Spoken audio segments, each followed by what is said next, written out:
Rồi mình mới cấp điện xong. Bóng đèn 1000W.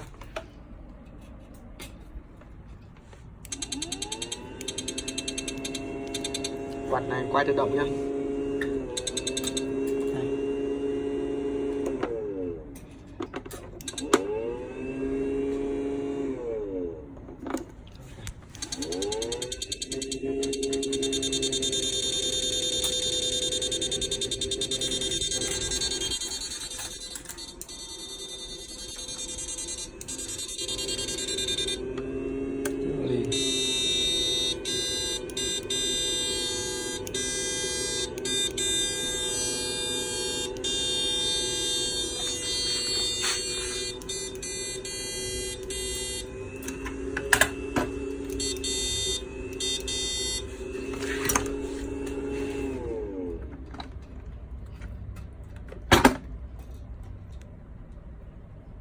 phép, máy chạy 12 phép nha.